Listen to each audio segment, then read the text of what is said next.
اما بعد فاعوذ باللہ من الشیطان اللعین الرجیم بسم اللہ الرحمن الرحیم وَلَنَبْلُوَنَّكُمْ بِشَيْءٍ مِّنَ الْخَوْفِ وَالْجُوعِ وَنَقْصٍ مِّنَ الْأَمْوَالِ وَالْأَنفُسِ وَالثَّمَرَاتِ وَبَشِّرِ الصَّابِرِينَ آمنت باللہ صدق اللہ مولانا العظیم ان اللہ وملائکتہ یصلون علی النبی یا ایہا الذین آمنوا صلوا علیہ وسلموا تسلیما۔ درود پاک باوجہ بلند پڑھیں۔ صلاۃ والسلام علیکہ یا سیدی یا رسول اللہ وعلی آلکہ واصحابکہ یا سیدی یا حبیب اللہ۔ الصلاۃ والسلام علیکہ یا سیدی یا نبی اللہ وعلی آلکہ واصحابکہ یا سیدی یا نور اللہ۔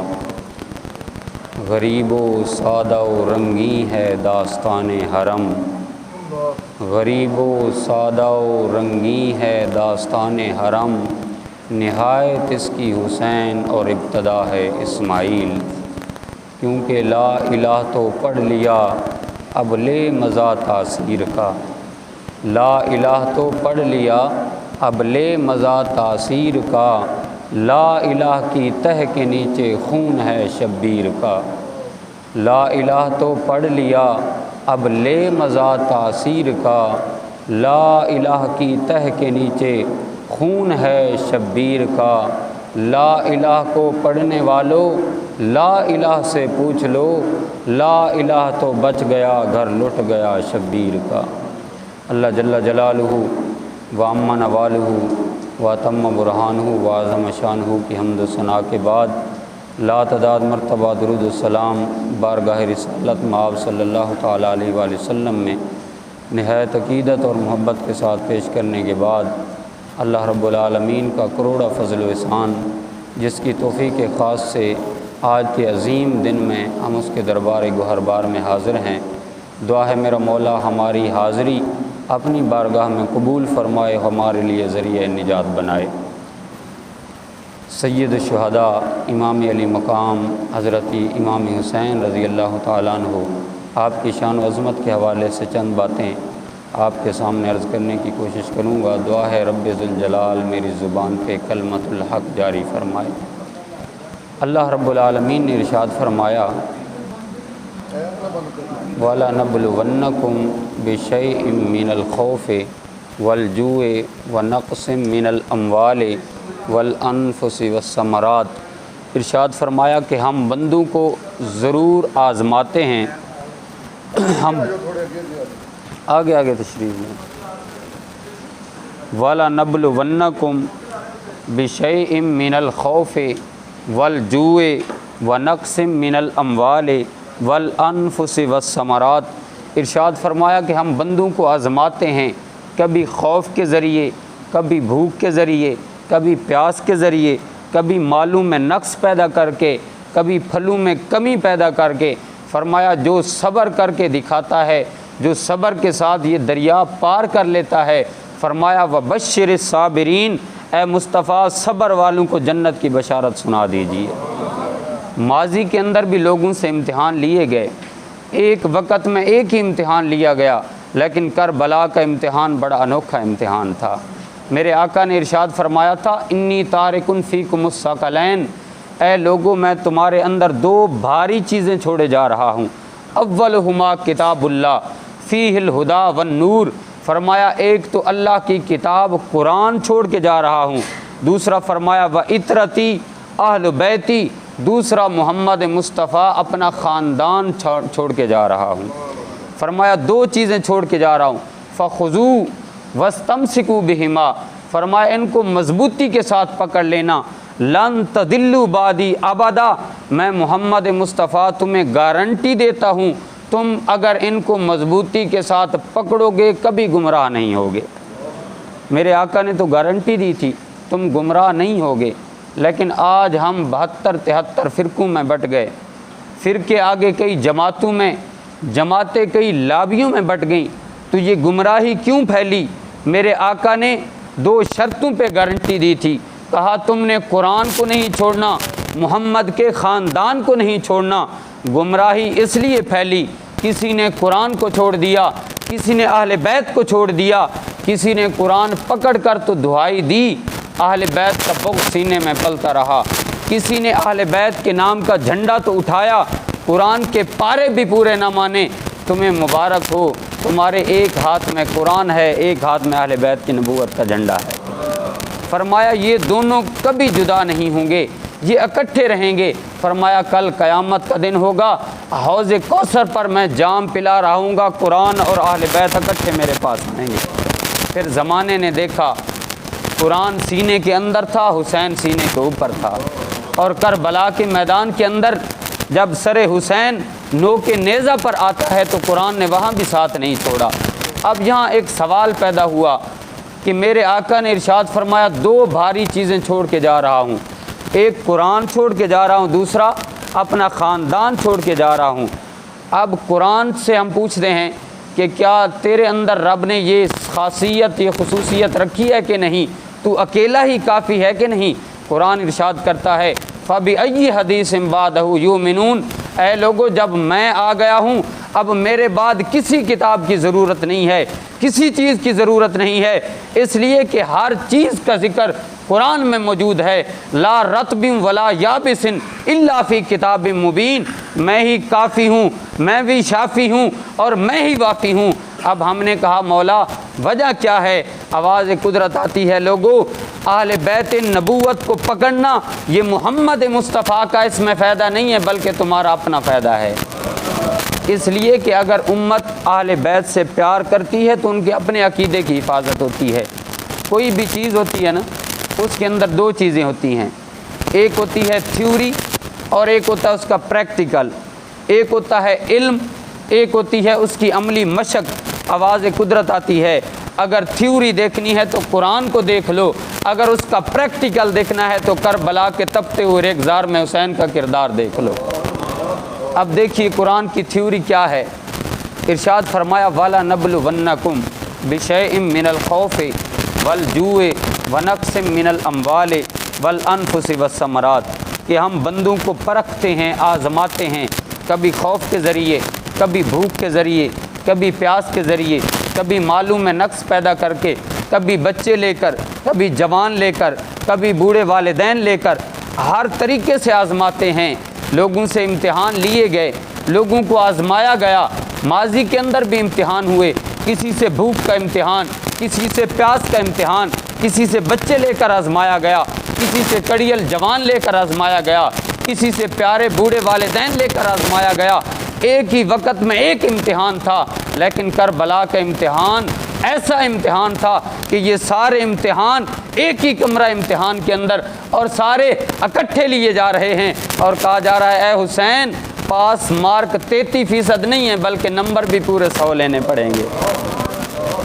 جب ڈیٹ شیٹ بنتی ہے نا تو مشکل پیپر سے پہلے چھٹی رکھی جاتی ہے، اگر زیادہ مشکل ہو تو 2 چھٹیاں رکھی جاتی ہیں، اگر چھٹی نہ رکھی جائے تو طلباء کہتے ہیں ہم خود سٹوڈنٹ رہے ہیں، طلباء یہی کہتے ہیں کہ یہ ظالمانہ ڈیٹ شیٹ ہے۔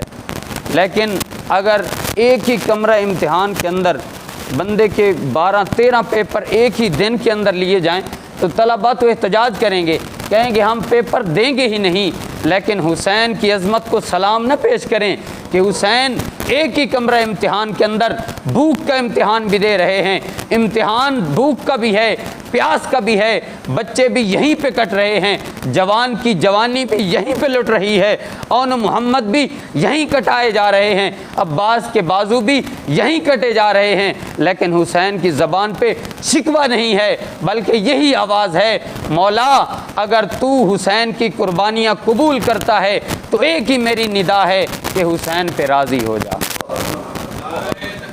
اللہ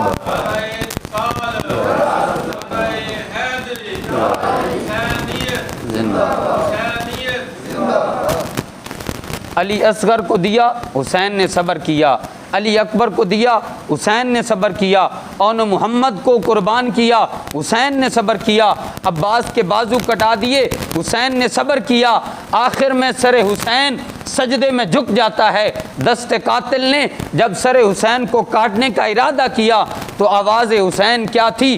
اللہم رضن بقضائک وصبرن علی بلائک تسلیما لامرک سبحان ربی الاعلی سبحان ربی الاعلیٰ، سبحان ربی الاعلیٰ۔ مولا حسین نے علی اصغر دیا، حسین تیری رضا پہ راضی، میں نے علی اکبر دیا، حسین تیری رضا پہ راضی، اون محمد دیے، حسین تیری رضا پہ راضی، سب کچھ لٹا دیا، خاندان قربان کر دیا، حسین تیری رضا پہ راضی ہے، بتا تو بھی حسین پہ راضی ہوا ہے کہ نہیں؟ آواز آ رہی تھی، اس پیاسے پر علی شیر خدا کو ناز ہے، اس نواسے پر محمد مصطفیٰ کو ناز ہے، ارے اوروں نے بھی سجدے کیے، اس کا عجب انداز ہے، اس نے وہ سجدہ کیا جس پر خدا کو بھی ناز ہے۔ حسین نے کربلا کے میدان میں وہ سجدہ کیا کہ آج بھی حسین سجدے کے اندر ہے۔ حج کا موسم تھا، ایک بندہ عرفات سے مزدلفہ کی طرف جا رہا ہے، احرام اس نے باندھا ہوا ہے، سواری سے گردا ہے، اس کی گردن ٹوٹ جاتی ہے، موت واقع ہو جاتی ہے۔ صحابہ حضور کی بارگاہ میں حاضر ہوئے، حضور نے جنازہ پڑھایا، جنازہ پڑھانے کے بعد میرے آقا نے ارشاد فرمایا، اے لوگو سن لو، ملبیاً، کل یہ بندہ جب قبر سے اٹھے گا، قیامت کا دن ہوگا، قبر سے اٹھے گا تو لبیک لبیک کہتا ہوا اٹھے گا۔ صحابہ نے عرض کی یا رسول اللہ وجہ کیا ہے؟ فرمایا اس لیے کہ جو بندہ جس حالت میں جیتا ہے اسی حالت میں مرتا ہے، جس حالت میں مرتا ہے کل اسی حالت میں اٹھایا جائے گا۔ تو لوگوں سن لو، حسین کا سر دست قاتل نے اس وقت کاٹا تھا جب سر حسین سجدے میں تھا، حسین کل بھی سجدے میں تھا، حسین آج بھی سجدے میں ہے، حسین قیامت تک سجدے میں ہے۔ ایسا لمبا سجدہ کس نے کیا ہے جیسا حسین ابن علی نے کیا ہے؟ آپ کو وہ کہانی بھی یاد ہوگی نا، جب فرشتوں نے کہا تھا نحن نسبح بحمدک ونقدس لک، مولا تو انسان کو پیدا کر رہا ہے، یہ زمین میں فساد پھیلائے گا، قتل و غارت کرے گا، آج رب نے بھی کہا ہوگا 10 محرم کو، اے فرشتوں تم نے کہا تھا عبادت ہم کریں گے، تسبیح ہم کریں گے، سجدے ہم کریں گے، رکوع ہم کریں گے، ذرا زمین کی طرف نظر اٹھا کر دیکھو نا، آج میرا حسین سجدے میں سر رکھ کے پڑا ہے، آج حسین سجدہ کر رہا ہے، گویا میرا وجدان کہتا ہے رب ذوالجلال نے کہا ہوگا کہ ساری عبادتیں لے کر آؤ نا، حسین کے سجدے کی ایک زکوٰۃ بھی بنتی ہے کہ نہیں بنتی؟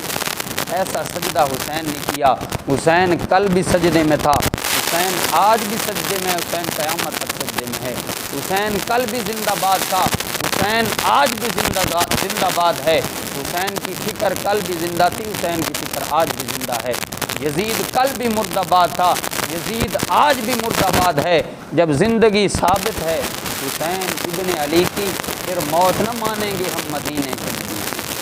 حسین ابن علی نے کربلا کے میدان میں ایک ایسا تاریخ ساز کردار ادا کیا کہ آج بھی فکر حسین زندہ ہے۔ یزید نے چند دنوں کی حکومت کے لیے اس عارضی تخت کے لیے ایک جتن کیا تھا، لیکن آج یزید کا نام بھی مٹ گیا، اس کا تشخص بھی ختم ہو گیا۔ آپ کے اس پورے گجرانوالہ کے اندر اگر میں ڈھونڈنا چاہوں تو مجھے یزید نام کا بندہ نہیں ملے گا، اگر پورا صوبہ تلاش کروں تو مجھے شمر نام کا بندہ نہیں ملے گا، پوری دنیا تلاش کروں مجھے خولی یا ابن زیاد نام کا بندہ نہیں ملے گا، لیکن اسی محلے کے اندر اگر دیکھا جائے تو کتنے لوگ ہوں گے جن کا نام حسین ہوگا، کتنے لوگ ہوں گے جن کا نام علی اکبر ہوگا، کتنے لوگ ہوں گے جن کا نام علی اصغر ہوگا، کتنی ماؤں بہنوں کا نام زینب اور فاطمہ اور سکینہ ہوگا، اور کتنی محبتیں تمہیں چاہیے فراز، بچوں ماؤں نے تیرے نام پہ بچوں کے نام رکھ دیے۔ حسین کی فکر کل بھی زندہ تھی، حسین کی فکر آج بھی زندہ ہے۔ حسین ابن علی نے گویا بتلا دیا کہ قرآن اسلام کی تھیوری ہے، اہل بیت اسلام کا پریکٹیکل ہیں، اگر تھیوری کو دیکھنا چاہتے ہو تو قرآن کی آیات کو دیکھ لو، اگر پریکٹیکل کو دیکھنا چاہتے ہو تو کربلا کے میدان میں حسین کا کردار دیکھ لو۔ اب صبر کا ایک مفہوم میں نے یہ بھی پڑھا ہے کہ صبر یہ ہے کہ بندے کی معمولات عبادت قضا نہیں۔ ایک بندہ 5 وقت کا نماز کا عادی ہے، تکبیر اولیٰ کے ساتھ نماز پڑھتا ہے، گھر کے اندر اس طرح کا کوئی واقعہ پیش آ گیا، کڑی الجوان بچہ فوت ہو گیا اور اس بندے کو مسجد میں جماعت کے ساتھ پایا گیا، تو یہ معمولات عبادت ہیں جو بندے نے قضا نہ ہونے دیے۔ اب یہ بندے کا صبر ہے، اس نے صبر کر کے دکھایا۔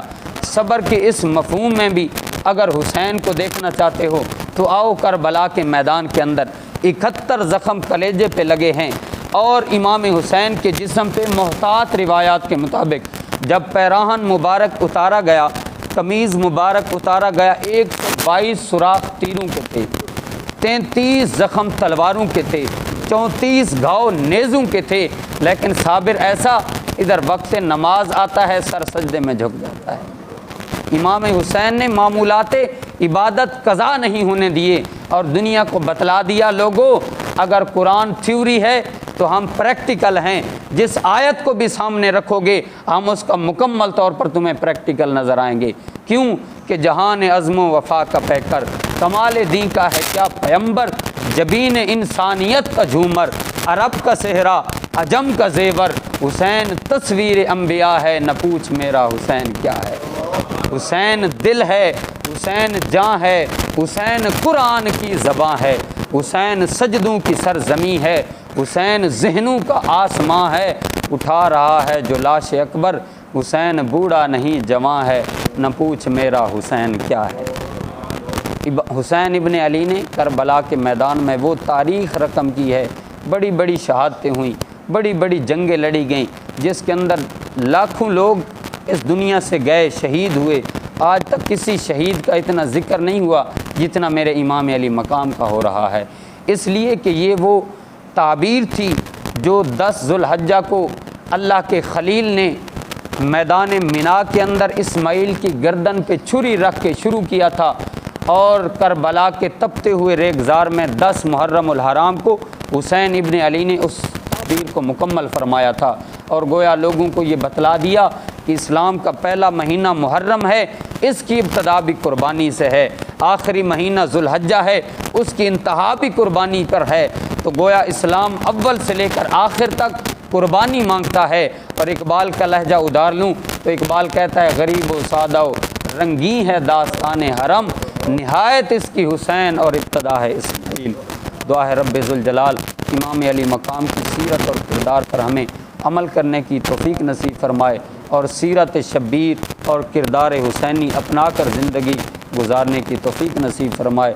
آمین۔ وآخر دعوانا ان الحمدللہ۔